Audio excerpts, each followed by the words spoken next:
Bonjour, bonjour. Aujourd'hui, nous allons parler des élections municipales. Élections municipales particulières, indéniablement, au vu du contexte de pandémie, d'épidémie avec le coronavirus, avec du coup une très forte abstention et le report du second tour qui est un élément inédit. Il va y avoir un temps record, inédit, entre le premier tour et le second tour, un temps qui va être de plusieurs mois. Certes, plusieurs mois, pas de campagne électorale, de fait du confinement, mais plusieurs mois, ça signifie que le temps de négociation entre les listes pour fusionner et faire des accords est beaucoup plus long, ce qui veut dire des fusions peut-être mieux réussies. Ça veut dire également,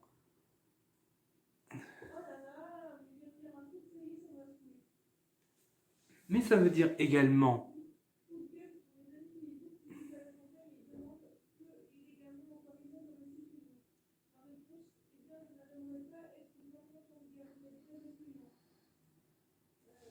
mais ça veut dire également que les dynamiques d'entre-deux tours, souvent une liste arrivée en tête au premier tour, a une dynamique au second tour qui l'aide à gagner.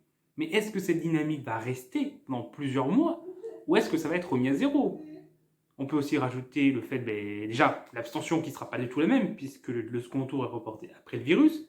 Donc le corps électoral va être complètement modifié, ce qui peut changer beaucoup de choses. D'après ce qui a été, d'après les enquêtes d'opinion, c'est les électeurs, il y a certains électeurs qui sont plus abstenus que d'autres. Et ça semblerait que ce soit les électeurs du FN et d'Europe Écologie Les Verts qui aient le plus pratiqué l'abstention du fait du coronavirus. Donc ça aussi, ça va bouleverser les rapports de force au second tour. Plus les évolutions d'opinion qui peuvent arriver en plusieurs mois. Et en effet, en une semaine, l'opinion ne se bouleverse pas, sauf événement majeur. Mais en plusieurs mois déjà, le risque d'un événement majeur augmente, surtout qu'on est en situation de crise, donc des événements majeurs, il y en a quasiment tous les jours. Et de plus, en plusieurs mois, forcément, une opinion, ça évolue, dans un sens ou dans l'autre. Donc ce premier tour donne déjà une photographie plus floue du fait de la forte abstention sur l'opinion du moment, mais ne donne peu d'indications sur les résultats du second tour. Enfin, des indications, ça donne des indications, mais pas des indications aussi fiables que d'habitude. Mais on va quand même essayer de voir qui sont les gagnants et qui sont les perdants de ce premier tour. Indéniablement, le grand gagnant, c'est Europe Écologie Les Verts, qui progresse quasiment partout, va gagner des élus quasiment partout, et, sous réserve des différences qu'il y aura entre les deux tours, est favori pour gagner Lyon, troisième ville du pays, et a des fortes chances de gagner d'autres villes.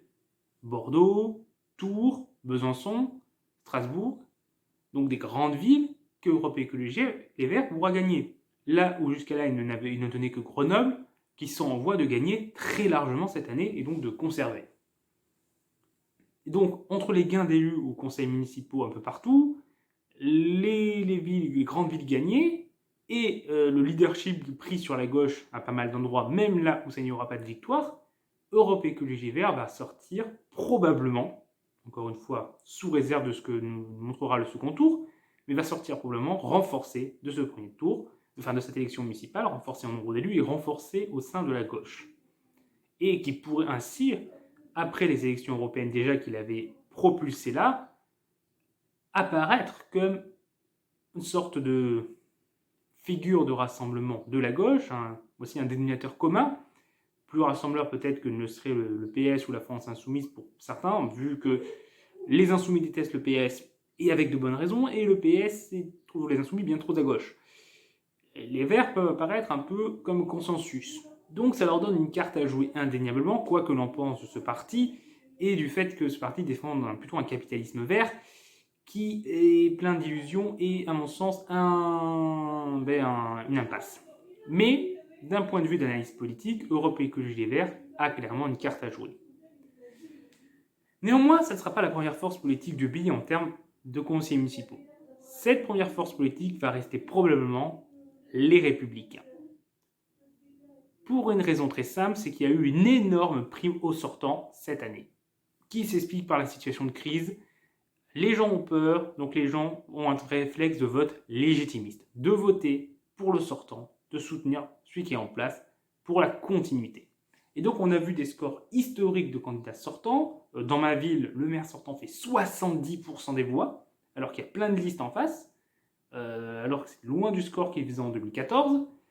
Donc les républicains qui disposaient ainsi de nombreux maires sortants ont pu en bénéficier à fond et conserver, malgré des pertes qui vont arriver, déjà la perte de Tours qui semble quasiment actée, et la perte probable de Bordeaux, mais ils résistent et resteront la première force politique du pays. Et vont progresser dans de nombreuses villes en termes de conseillers municipaux. Par contre, là où ils ne sont pas sortants, ils s'effondrent.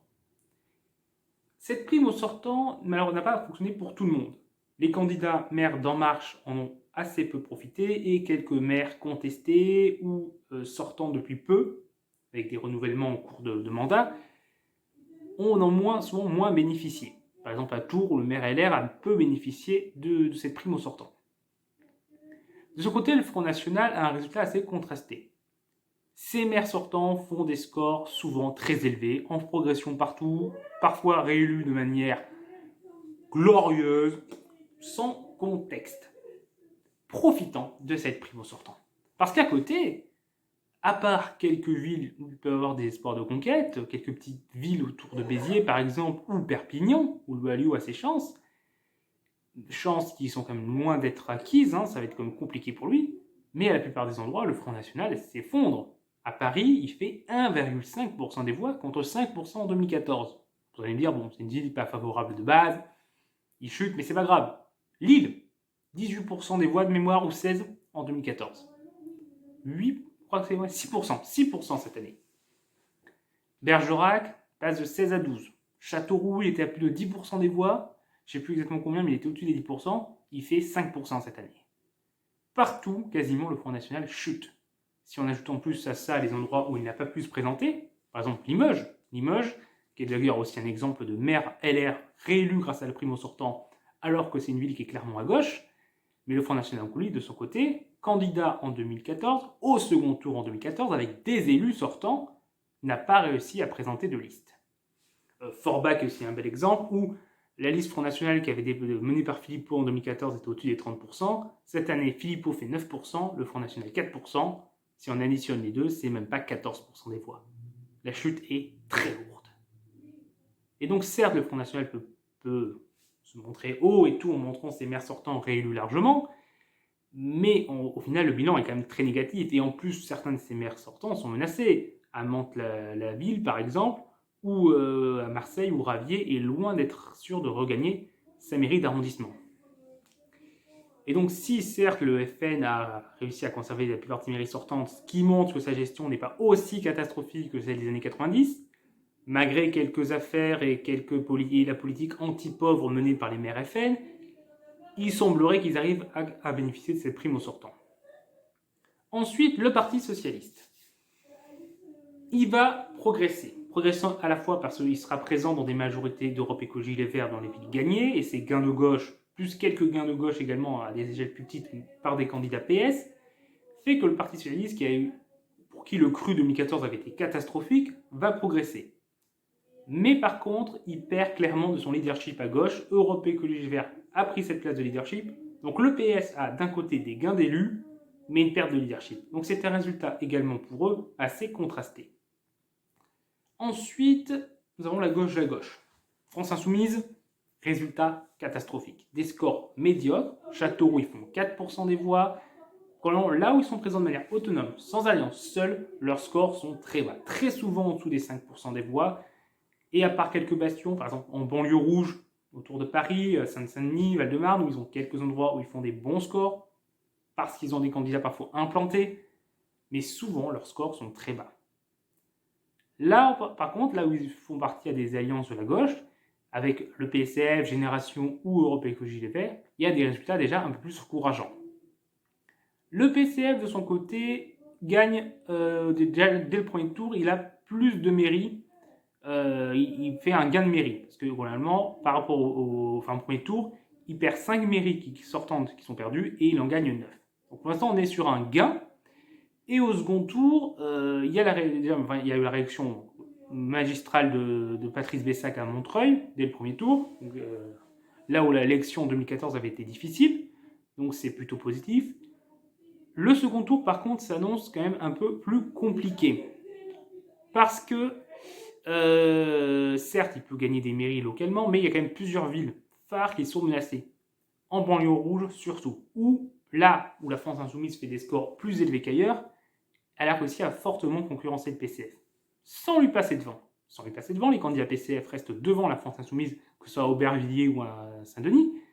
Mais par exemple, exemple de Saint-Denis, le PCF est 24%, la France Insoumise 18%, et le candidat Génération PS fait plus de 30% des voix et ainsi est en tête. Là où une alliance PCF France Insoumise aurait sûrement fini devant. Et là, il y a la question au second tour de ce que va faire la France Insoumise. Se maintenir, offrir la mairie au candidat PS Génération, fusionner avec le PCF pour quand même gagner la mairie. Là, et donc une perte de Saint-Denis pour le PCF serait quand même assez lourde de conséquences.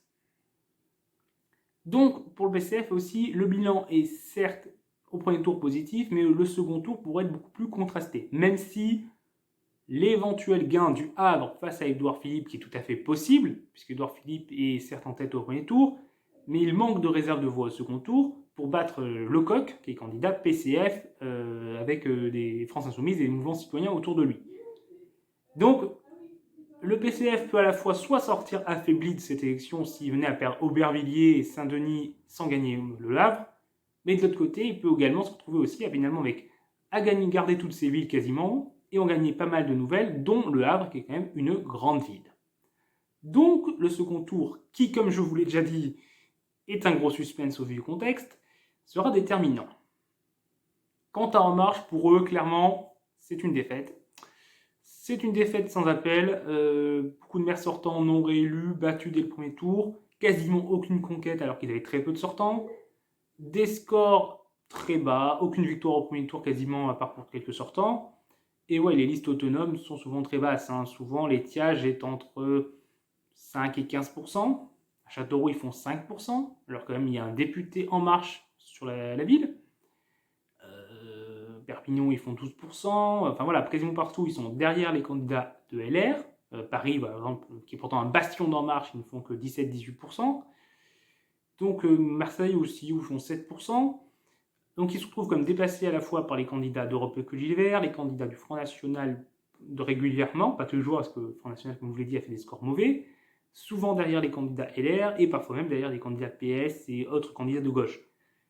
De la part d'un parti qui avait fait plus de 20% des voix aux européennes et qui était second, et qui est donc dépassé par des partis qui avaient fait beaucoup moins que lui, cela démontre à la fois de l'impopularité du gouvernement et surtout de son manque d'ancrage local. Le manque d'ancrage local d'En Marche et le manque de relais du gouvernement localement pour défendre sa politique.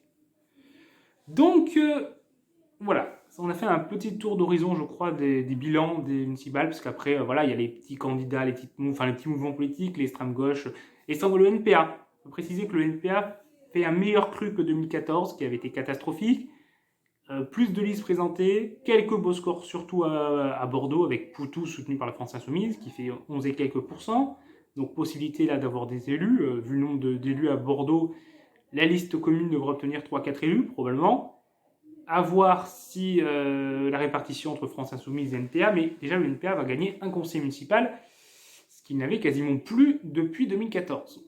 Et donc, et en plus regagner une certaine visibilité au niveau national par cette plus forte présence de liste qu'en 2014. Donc est-ce que c'est un comeback du NPA après des années très mauvaises? Peut-être. Lutte ouvrière de son côté, comme d'habitude. Quelques gains de conseillers municipaux là où elle était quasiment la seule liste d'opposition, ou là où l'élection s'est jouée en un tour. Mais rien de fantastique. L'UPR ne perce pas. Malgré le silence des médias, le parti ne monte pas. Voilà, et puis après, oui, voilà, je pense qu'on a fait le tour. Debout la France fait pas non plus de percée particulière. Voilà. Ben écoutez, c'est tout ce que j'ai à vous dire. Sinon, oui, si, je peux vous dire déjà, faites attention à vous, parce que dans cette période, respectez les consignes, restez confinés. Évitez d'aller voir les gens quand c'est pas indispensable. Prenez des nouvelles au téléphone ou par message, mais évitez les contacts. Parce que surtout si c'est des personnes âgées, parce que même si vous ne risquez pas forcément grand-chose du coronavirus, si vous êtes en bonne santé, si vous leur filez à quelqu'un qui est en mauvaise santé ou âgé, vous mettez en danger sa vie. Donc faites attention, soyez vigilants, et je vous souhaite une bonne continuation, une bonne santé à tous.